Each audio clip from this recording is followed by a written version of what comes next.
C'est très rare qu'on passe au travers d'épreuves. Et la vie, elle est jalonnée d'épreuves.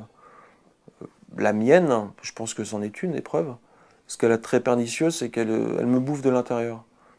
Elle me bouffe de l'intérieur et elle est évolutive. C'est-à-dire que souvent, je me suis dit, souvent je disais, j'en sais rien, ceci dit, hein. Je préfère pas me mouiller. Mais ça m'est arrivé de dire, j'aurais préféré voir un accident de voiture et qu'on me coupe les deux jambes. Au moins, je sais où j'en serais. Aujourd'hui, je te parle, je marche avec une canne. Il y a de grandes chances pour que dans un an, je te parle, mais je marche plus avec une canne, mais je sois sur un truc électrique parce que j'arrive plus à marcher. C'est-à-dire que j'ai une maladie évolutive qui me, qui me, qui implique une adaptation quasi journalière, j'ai envie de dire. C'est-à-dire que ça se sent pas au jour le jour. Je me dis pas, tiens, aujourd'hui j'ai perdu plus qu'hier. Mais quand je revois des films de moi ou des photos de moi, ou quand je repense à moi, il y a même l'année dernière ou il y a 2 ans, je me dis, putain, j'arrive à faire ça. Donc j'ai une évolution qui... Ça c'est vraiment difficile à vivre.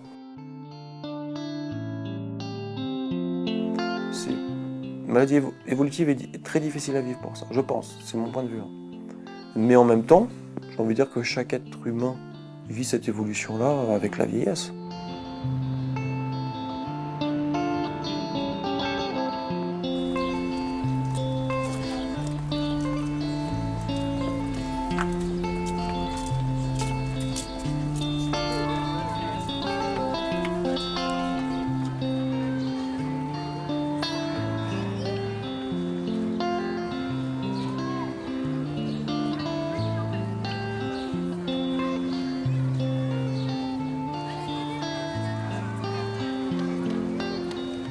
Ce qui est difficile, c'est son acceptation, pas son acceptation à dire bon bah je l'ai, tant pis, je suis foutu. Non, l'acceptation, de se dire ça fait partie de moi, donc faut que j'arrive à le gérer.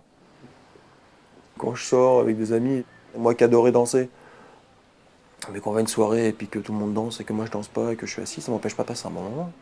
Je regarde les autres danser, ça m'empêche pas de passer un bon moment.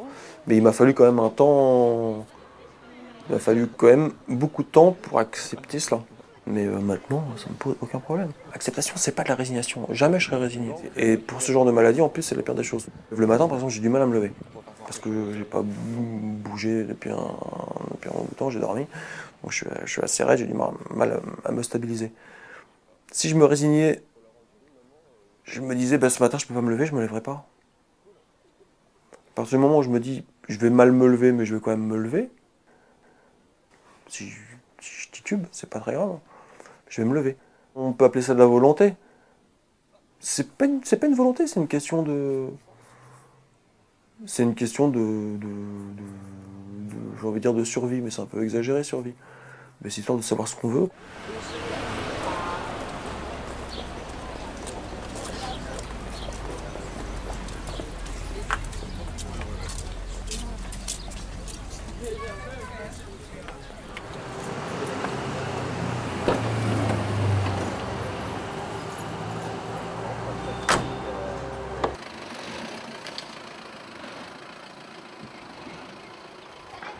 Paul, en fait, je l'ai rencontré très exactement en 93, très vite, c'est-à-dire au bout du 3e rendez-vous, je crois, qu'il m'a annoncé en fait, donc, qu'il avait la sclérose en plaques.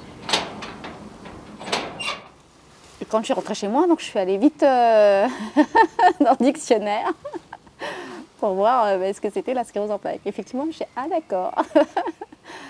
Ah d'accord. La définition de la sclérose en plaques dans le dictionnaire, c'est vraiment pas rassurant. C'est-à-dire qu'on dit, voilà, c'est l'handicap, c'est que ça peut aller très vite, je sais plus. Enfin bon, c'est très alarmant en fait comme définition. Et donc voilà, et puis bon, on a dû se voir, j'ai dû réfléchir, et puis on était partis quoi on était partis dans l'aventure, donc j'ai dit bon bah ok, bah, on continue, enfin, ça me fait pas peur pour autant. Ça faisait partie de lui finalement, et je pense que ben voilà, c'est peut-être qu'aujourd'hui Paul sans la maladie, ben ce serait pas le Paul que j'aime et que je connais.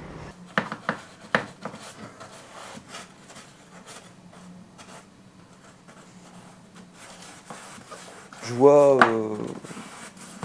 des personnes âgées qui déménagent et qui prennent un appartement au deuxième étage sur l'ascenseur. Moi, ça me viendrait jamais à l'idée. Ça me viendrait jamais à l'idée. Je trouve ça fou. Je trouve ça fou. Mais c'est pas parce que... C'est pas que je leur demande une clairvoyance et une renonciation. C'est absolument pas une renonciation. C'est une question d'adaptation. Mais si on a le choix d'aller au rez-de-chaussée, ah oui, c'est sûr, c'est vachement moins sympa un rez-de-chaussée. T'as tous les gens qui passent à côté, qui passent devant tes fenêtres. C'est sûr que c'est beaucoup moins sympa. À côté de ça, le soulagement. Ne pas avoir à se dire, il va falloir que je descende l'escalier, que je descende le caddie, que j'aille faire les courses, que je remonte. Ce soulagement-là, parce que c'est énorme, c'est des poids qu'on porte, ça. Moi, je porte ce poids-là quand je dois aller à un rendez-vous et me dire merde, il va falloir que je rentre à pied. Voilà. Et ben ça, je ne veux plus. Voilà, ça, je veux plus. Et c'est l'acceptation de se dire, eh ben, t'es plus un homme. Comme avec les tablettes de chocolat, la pub Dim dans le métro, t'es plus ça. Ouais. C'est sûr que j'aimerais bien, mais je sais pas ça. Bah tant pis. Voilà. Par contre, garde-la bien la deuxième. Hein. Parce que ceux qui roulent, t'en auras besoin avec moi. La deuxième semaine de juillet dans la cour. Pour apprendre à bien sauter, bien te placer. Bien passer les obstacles. Rapidement. Hop, ils connaissent vachement bien, ils vont passer la nuit dans la canopée et tout. La canopée, tu sais, dans la forêt amazonienne, les arbres, ils font 40 mètres. J'ai eu un enfant, il a 10 ans maintenant. Je voulais pas d'enfant. Je voulais pas d'enfant parce que d'abord, je voulais la crainte de transmettre la maladie à mon fils, à mon enfant. Et puis, ça a été très dur au départ, parce que c'était un petit garçon, de me dire, de m'imaginer père, de ne pas pouvoir jouer avec mon fils au foot, de ne pas pouvoir dire, viens, je t'emmène. Je faisais du roller, j'adorais ça. Donc je faisais du roller, de dire, tiens, on va traverser Paris. À chaque fois, je voyais les papas qui se baladaient avec le ballon, les rollers, les machins, emmener leurs enfants. Oh, ça me... C'est pas de la jalousie, c'est que j'avais envie de dire, mais moi aussi j'ai envie de faire ça. Aujourd'hui, ça me manque pas tellement. Franchement, si, des fois j'aimerais bien sûr, mais je fais d'autres choses avec lui. Et tout ce que je ne peux pas faire avec lui, je veux surtout pas l'empêcher de le faire par contre. Donc on trouve des moyens pour qu'il le fasse avec d'autres. Tu laisses glisser, tu t'appuies bien, et une fois que tu es bien en appui, tu vas juste décoller l'autre pied. D'accord? Je te dis, c'est pas sûr que ça marche avec ces patins-là, j'essaye de te montrer quand même. Le principe, je viens, je pose, et je lève. Ok? Allez.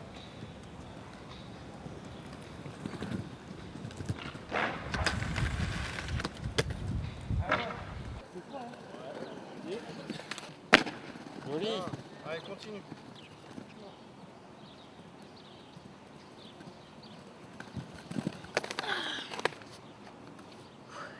Il m'avait dit un truc qui m'avait vraiment fait... Il a mis du temps lui aussi à intégrer les choses. Ça m'a fait beaucoup rire. Souvent je la ressors cette phrase. De lui, il devait avoir 5 ou 6 ans. Puis il s'en vraiment comme ça, puis il dit, eh, papa. Puis il me regarde comme ça. Et, ah non, c'est pas toi, faut que je te demande ça. Et je lui dis, ah non, si c'était pour grimper à l'arbre avec toi, c'est sûr que c'était pas moi. Il dit, ouais, non, c'était pas toi, il fallait que je te demande ça. Et maintenant, ça me fait rire. Mais avant, ça me faisait pleurer.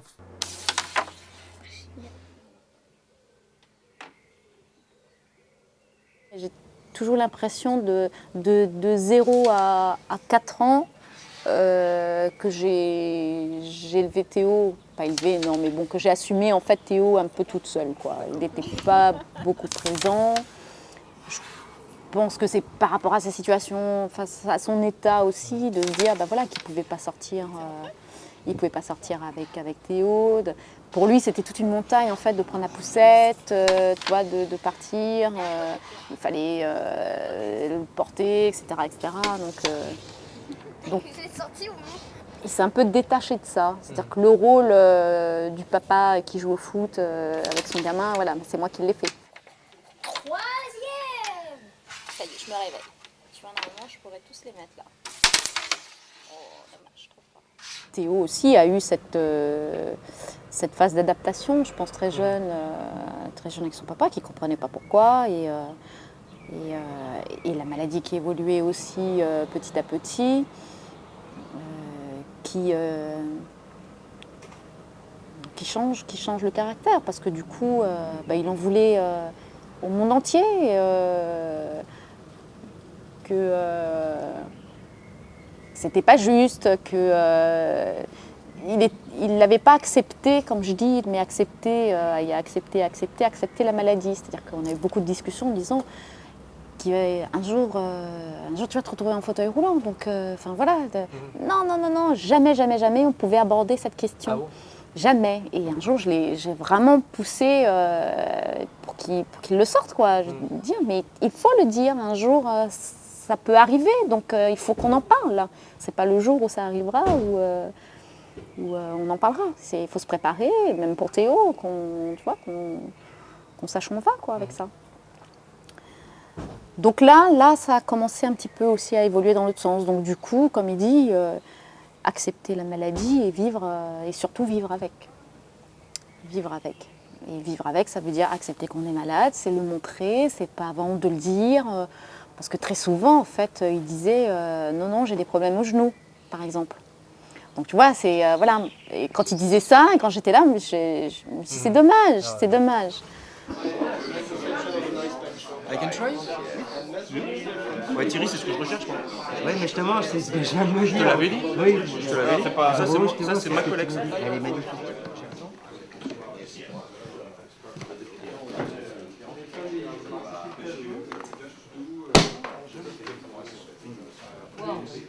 Ah, c'est un Mont Blanc, ça. J'étais ambitieux et j'avais cette rage d'ambition en moi de vouloir de la réussite. Je me démerdais pas trop mal, honnêtement. Extérieurement, quand on voyait ça comme ça, on disait putain, quand même, je démerde bien. J'étais bien placé dans ma promo, vraiment, je me démerdais bien. Donc j'aimais cette image aussi du mec qui avait une certaine réussite. Et cette image que je donnais, j'y tenais, donc je voulais perdurer, la faire durer, montrer qu'elle existait, alors qu'en fait elle n'existait pas. Réellement j'étais limité, quoi. C'était limite conscient, ce qui veut dire que je ne voulais pas, comme je te dis, je repoussais absolument cette idée-là. Donc je ne voulais pas moi-même, j'avais trop peur en fait, je pense que j'avais extrêmement peur. Peur de me dire, le jour où je vais, et ça c'est vrai quand j'y pense, c'est vrai, parce que je me le disais tout le temps, c'est le jour où je vais intégrer cette maladie, elle va arriver. Elle va se sentir bien, et j'avais peur qu'elle m'envahisse en fait. J'avais peur qu'elle m'envahisse. Et ma façon de penser de l'époque, ma façon de lutter, c'était de me dire non, elle n'est pas là.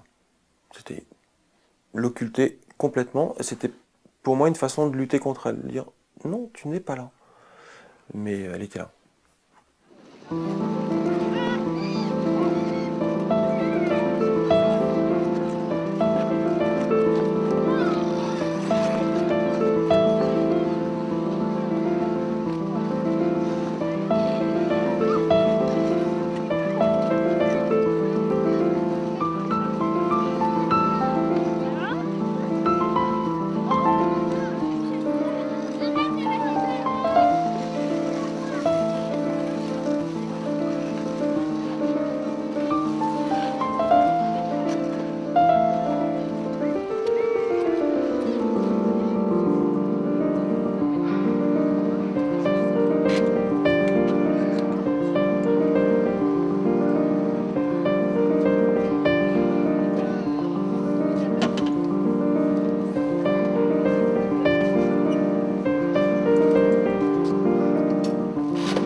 Non, c'est pas mal, mais c'est nouveau qu'ils aient fait des trucs pas trop moches, quoi. C'est vraiment.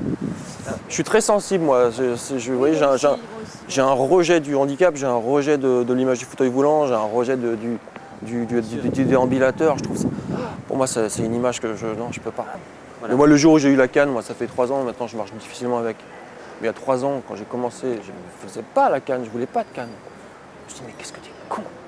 Quand j'ai commencé à avoir une canne, je me sentais bien, j'étais... Puis vous cassiez moins la gueule. Mais oui, beaucoup moins, je me cassais plus la gueule, j'étais sûr de moi.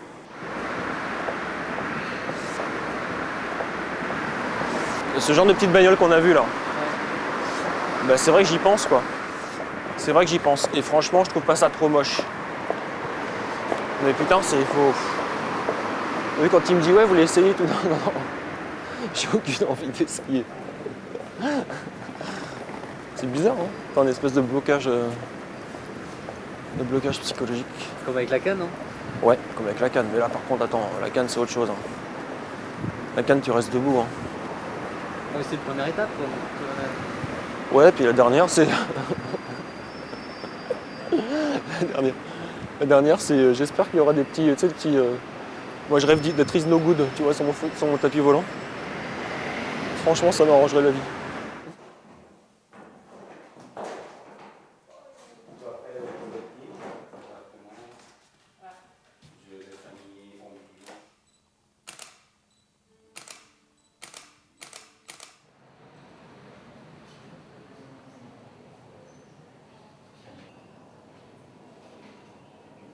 Je pense qu'on a tous besoin d'amour-propre pour vivre. Sans ça, c'est l'horreur. Je pense qu'on a besoin de s'aimer pour pouvoir bien aimer. Moi, j'ai quand même du mal. Parce que quand je me regarde, j'ai toujours cette répulsion parce que j'ai une allure de pingouin, quoi. Les pingouins, c'est rigolo sur la banquise, quoi, mais les pingouins dans la rue, c'est moyennement amusant.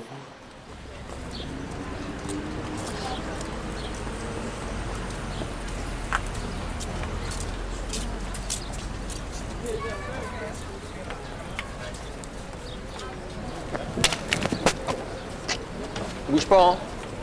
C'est normal. Hop. C'est classique.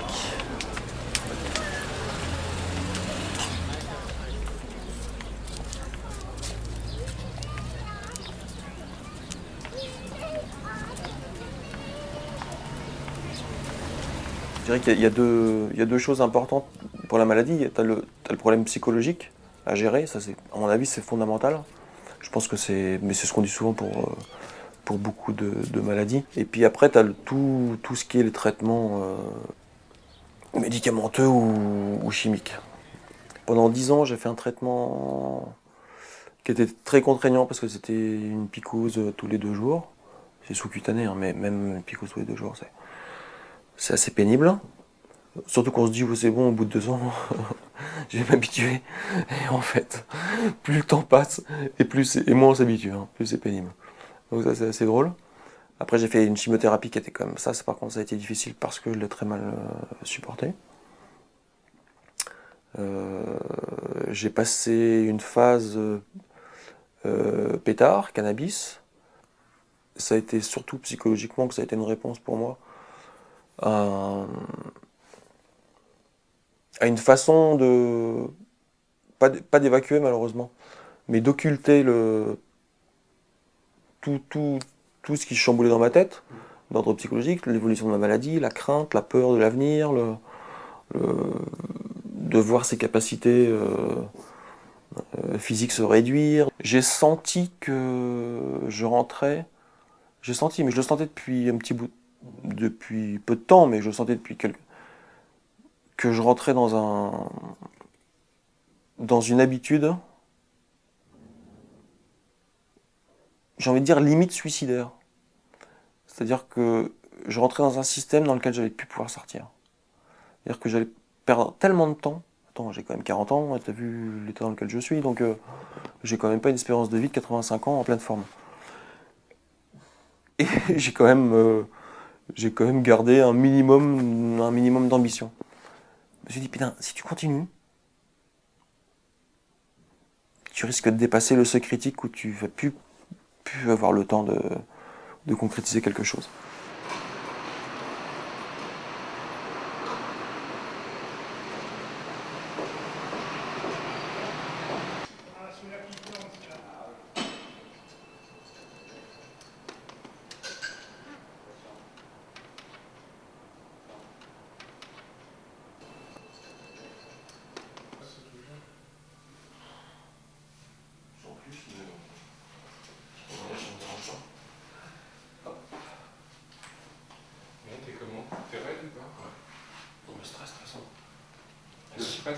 Je vis avec une épée de Damoclès constante au-dessus de la tête.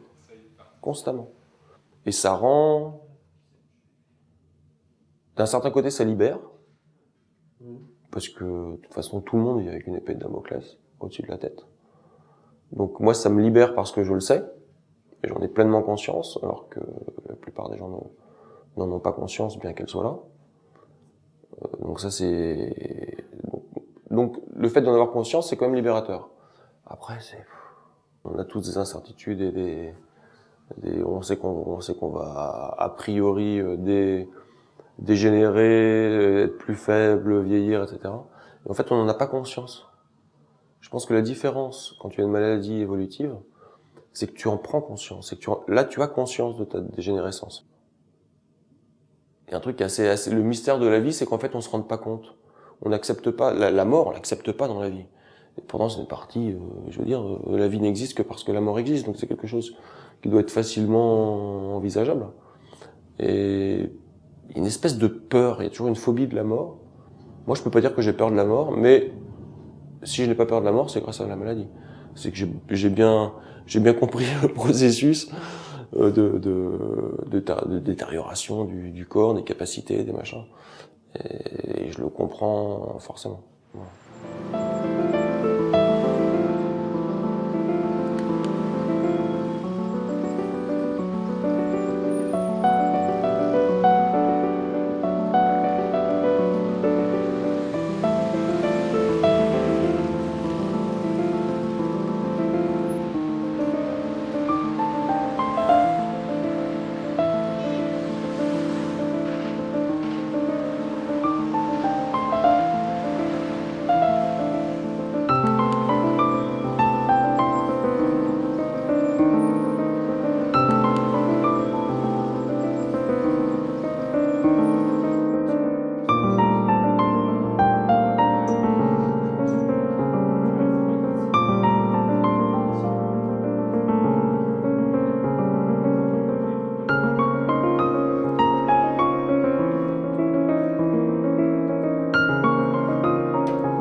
Première séance, on a fait ça.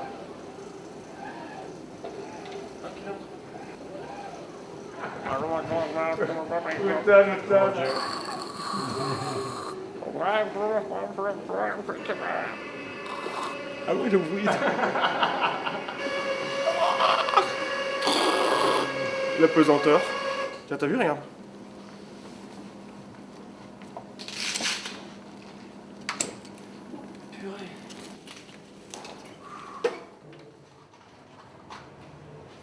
Premier étage.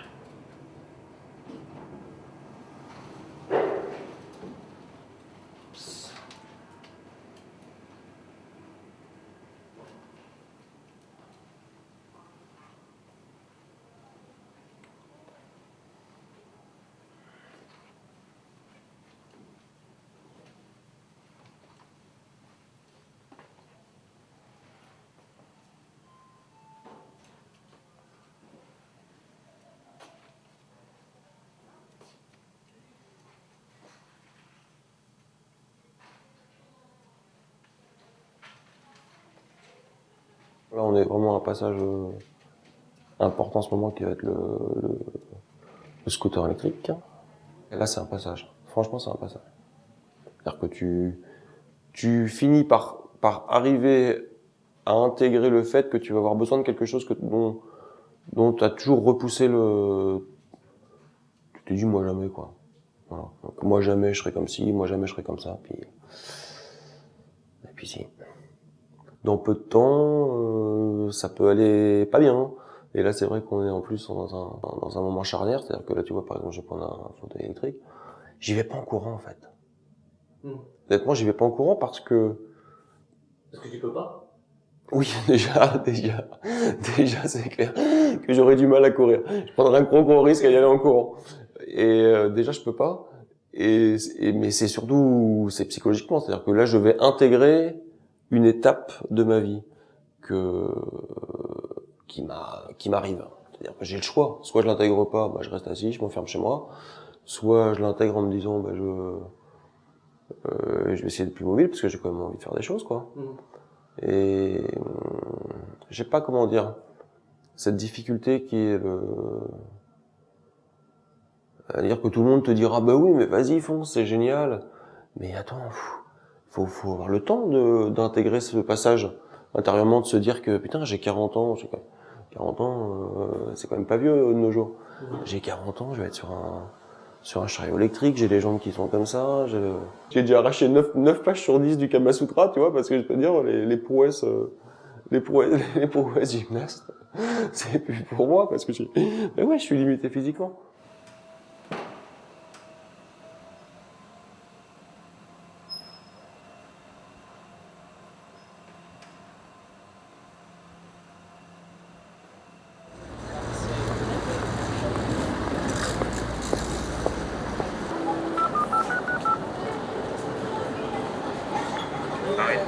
Oui, bonjour. Je devais aller sur le point accueil pour les personnes handicapées, là, parce que j'ai un petit scooter électrique. Allô? Allô? Bah ouais, je t'écoute. Et donc, où est-ce qu'il faut-il que j'aille? Vous arrivez? Ouais, je suis là. Non, j'arrive pas, je pars à Bruxelles. Là. Ouais, ben faut que vous alliez à la P10. Vous avez fait ça? Non, jamais. C'est la première fois que je fais. Vous allez à la voie 10. En face de la voie 10, il y a un accueil. Ok, merci beaucoup.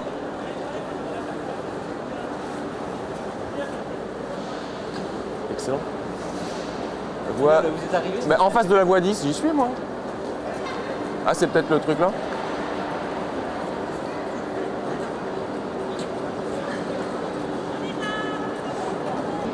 C'est manuel ou électrique? C'est électrique. Électrique. Hop, vous avez combien de bagages? Un petit sac à dos. Un sac à dos. On va pas le compter ça. Ok, j'appelle de suite. Voilà, c'est parfait, ça a été commandé. Vous patientez ici, il y a quelqu'un qui va venir vous récupérer. Génial. Et vous montez dans le train. Après, vous n'avez plus rien à faire. Et à Bruxelles, ils seront déjà au courant de votre arrivée. Ils vont vous récupérer à Bruxelles directement. Super. Voilà. Merci beaucoup. Donc, oui, monsieur, bonne journée, au revoir. Au revoir.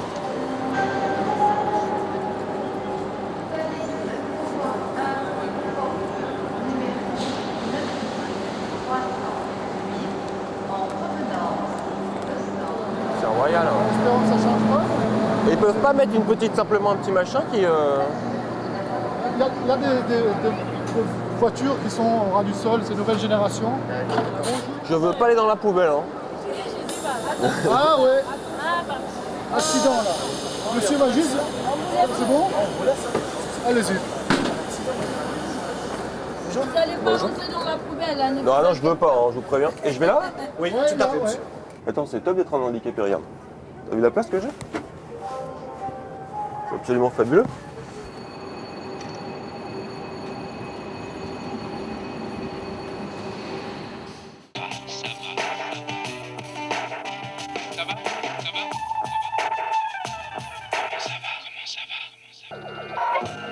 Première partie de l'émission, la sclérose en plaques, une maladie redoutée, mal connue, mal nommée.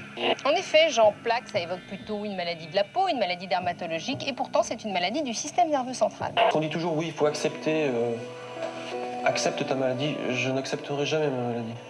Je sais qu'elle fait partie de moi, c'est quelque chose qui fait partie de moi, mais j'accepterai jamais ma maladie. C'est comme si on demandait à un unijambiste d'accepter qu'il ait qu'une seule jambe au lieu d'en avoir deux. Je trouve pas ça acceptable. Je vois pas qu'on puisse me dire, que quelqu'un ose me dire il faut que tu arrives à accepter d'avoir une sclérose en plaques. Je n'accepte pas ça, je n'accepte pas. Et je ne veux pas l'accepter. Et le jour même, je me dis toujours que le jour où j'aurai accepté cette sclérose en plaques, je serai foutu. C'est justement parce que je l'accepte pas que j'arrive à la combattre. J'ai toujours l'espoir de récupérer, j'ai toujours l'espoir d'arriver à me mettre debout, Ça me file la nostalgie, j'ai nostalgie de penser comme ça. marcher comme avant, mais... J'ai nostalgie de penser comme ça. Cette combativité, je suis persuadé, par contre je suis convaincu que ça t'aide que ça m'a aidé moi à combattre ma maladie, ça j'en suis convaincu. Franchement. Alors que je pense que mon mental, et cette force et cette violence, et de dire, mais j'accepte pas cette maladie, mais c'est très bien. J'ai envie de dire bravo, plutôt que de dire, dire c'est bien, mais putain, faut du courage. Et c'est là où ça me touche, c'est que je me dis, ben ouais, t'avais vraiment du courage, quoi. T'avais une espèce de... Et toute cette force que tu mets là, tu la mets pas ailleurs, en fait. Et c'est là où c'est destructeur. Toute cette combativité, toute cette énergie que tu mets là, c'est que ça te pompe quand même beaucoup d'énergie. Ça te pompe l'autre énergie que tu peux pas mettre à machin. L'énergie que je prendrais à me dire, oui, je vais y arriver, je vais me défoncer, je vais aller chercher ma baguette, je vais prendre mes cannes, je vais marcher, tu vas voir, j'y arrive. Ah ouais, ça fait super bien, la belle image, le bel homme. Il est fort, il est costaud, il est courageux. Oui, puis après t'es fier de toi, tu dis ouais, non, elle m'aura pas. C'est vrai que mais ça te bouffe une énergie, tout ça, qu'en fait, aujourd'hui, j'ai plus envie de muser, j'ai plus le courage, j'ai plus la force, en fait, de cette énergie-là. Je préfère prendre mon scoot, aller me balader toute la journée.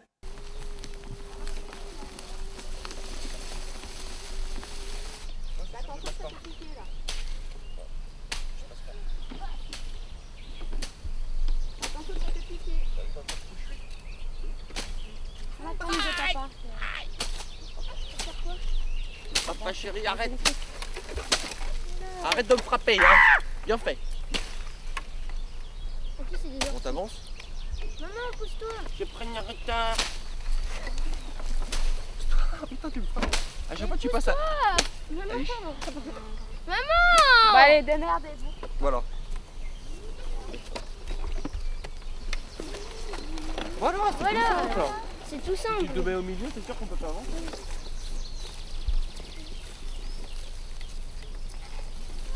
Ah, une plume de fille. Bah, elle est pas belle.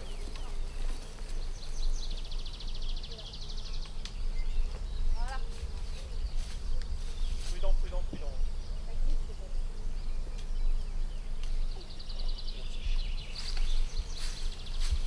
A priori, c'est assez solide comme arbre, ça, Moon. Mais vérifie quand même. Hein. Ah, il est pas mal, hein.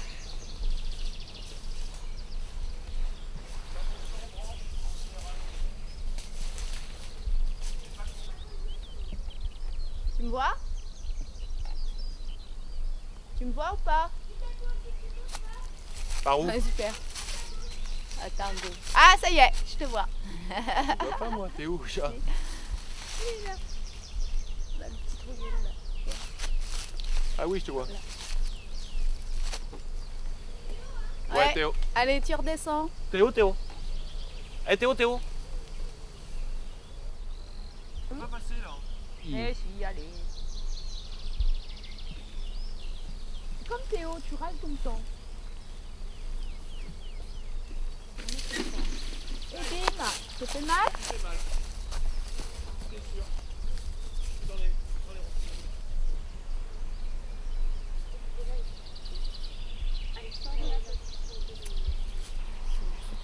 superficiel.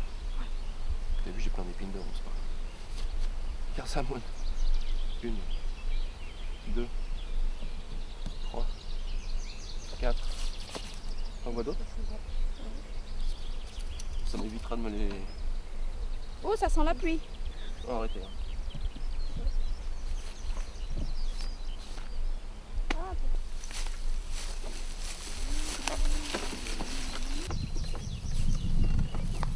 Oh, ça sent la pluie.